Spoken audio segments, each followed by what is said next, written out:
Fils et du Saint-Esprit. Amen. Viens en nous, Esprit Saint, illumine-nous de ta présence, fortifie-nous, touche notre bouche, touche nos yeux, nos sens, nos oreilles, afin que la parole de Dieu puisse inonder notre cœur et porter beaucoup de fruits.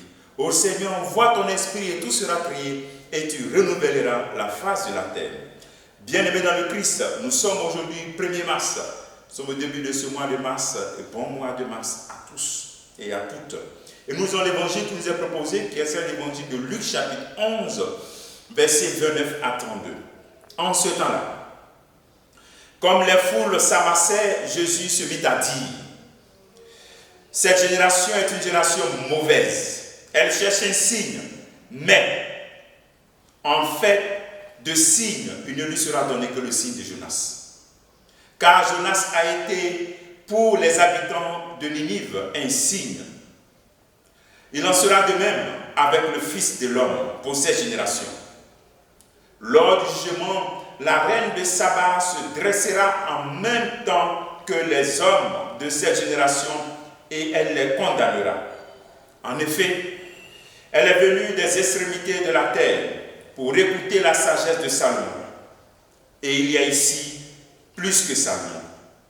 Lors du jugement, les habitants de Ninive se lèveront en même temps que cette génération et ils la condamneront. En effet, ils se sont convertis en réponse à la proclamation faite par Jonas. Et ici, il y a bien plus que Jonas. Acclamons la parole de Dieu. Louange à toi, Seigneur Jésus-Christ.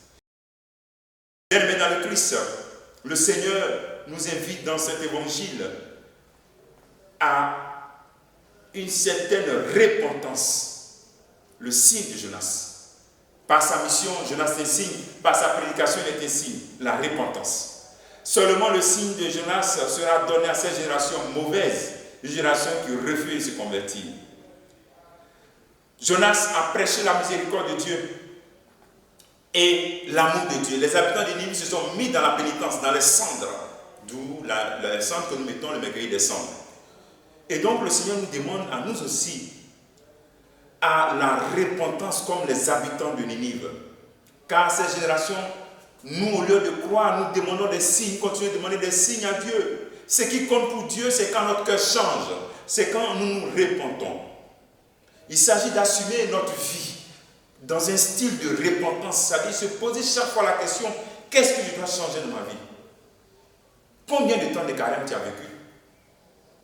Et quels sont les engagements que tu as pris?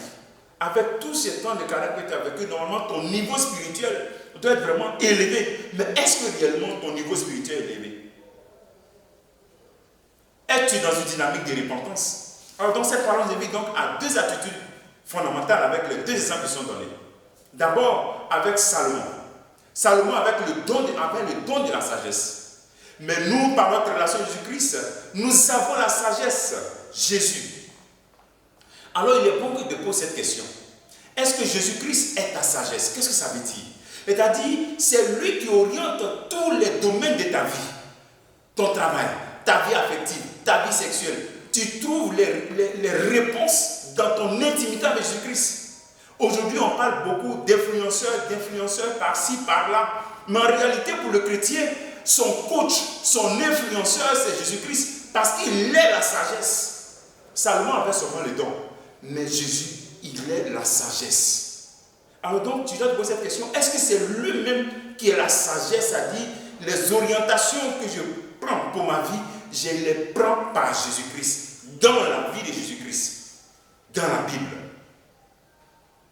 Deuxième élément, c'est la réaction rapide avec l'exemple des habitants de Ninive. Ils ont réagi rapidement. Aujourd'hui, beaucoup de personnes remettent leur conversion à l'année prochaine, à 2 ans. Mais les habitants de Ninive, ils ont réagi automatiquement. D'autres même font dépendre leur conversion de quelqu'un. C'est-à-dire, si quelqu'un n'a pas dit oui, je ne vais pas changer tel aspect de ma vie. Si quelqu'un n'a pas dit cela, je ne vais pas reprendre la communion. Comment je peux faire dépendre mon intimité avec Jésus-Christ par une autre personne encore? Cela dépend de moi et de Jésus-Christ. Le Seigneur nous appelle donc à une réaction rapide. Qui ne dépend pas de quelqu'un, mais qui dépend de moi et de Jésus-Christ. Il faut que j'aie confiance en lui. Demandons au Seigneur au cours de ces journées et pendant ce temps de carême, cette grâce vraiment de la repentance et cette grâce vraiment de réagir rapidement. Nous sommes faibles, mais c'est pour cela qu'on doit réagir rapidement lorsqu'on se trompe de chemin. Au cours de ces journées, comme travail, tu peux te poser cette question. Jésus est-il vraiment ton influenceur? Il est-il ta sagesse? Est-ce qu'il est ton vrai coach? Que le Seigneur te bénisse, que nous bénisse en ce jour, au nom du Père, et du Fils, et du Saint-Esprit. Amen.